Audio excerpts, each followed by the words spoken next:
What's up, guys? I'm back at it again, and today's video isn't going to be too crazy. I apologize in advance because I kind of jumped the gun before filming and started working. Of course, I had to take my time because I still have to deal with my injury, but you know,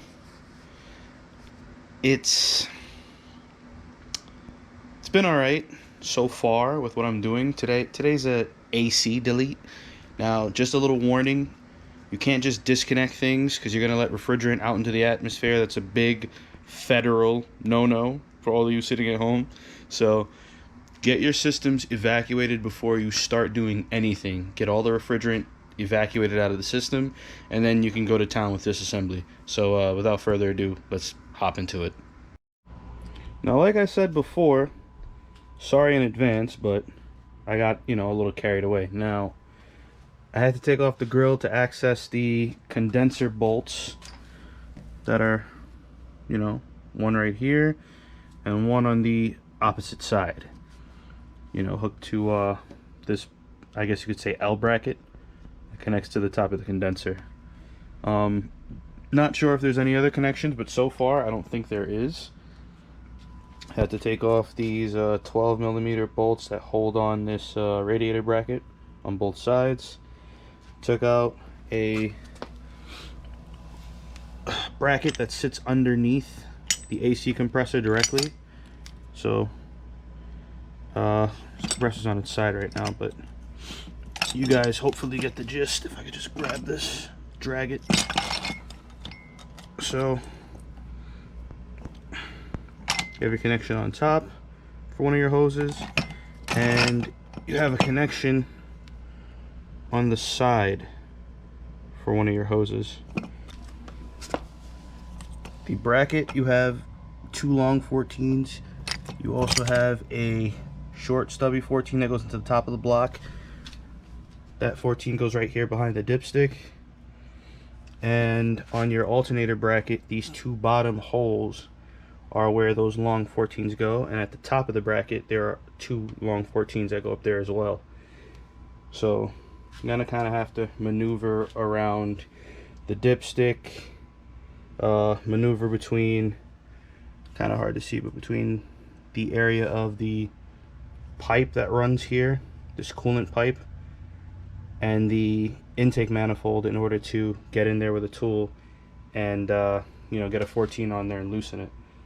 And you might have to take the rest out by hand, but without further ado, we're gonna continue some work here and I'll show you the rest.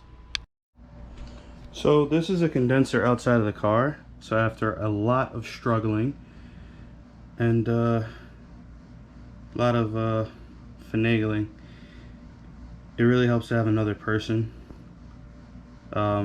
push back the radiator at the top so you're able to remove this.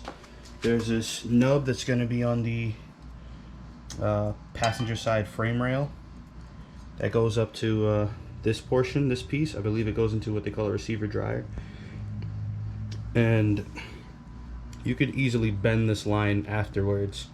It's attached at the bottom of the condenser on the passenger side.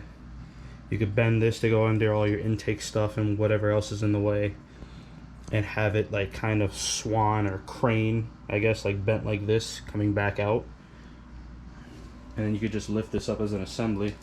The main part that gets in the way, though, at the top of the rad support are these brackets. And sorry if I misspoke before.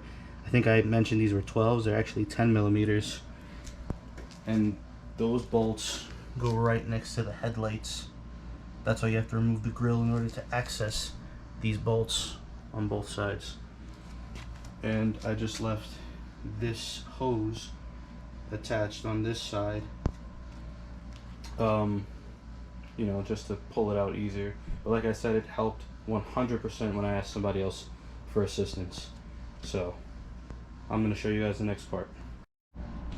I also found myself fighting with this particular hose. This one goes, I guess you could say, into the firewall on the passenger side. Goes to the evaporator that's in the dash area.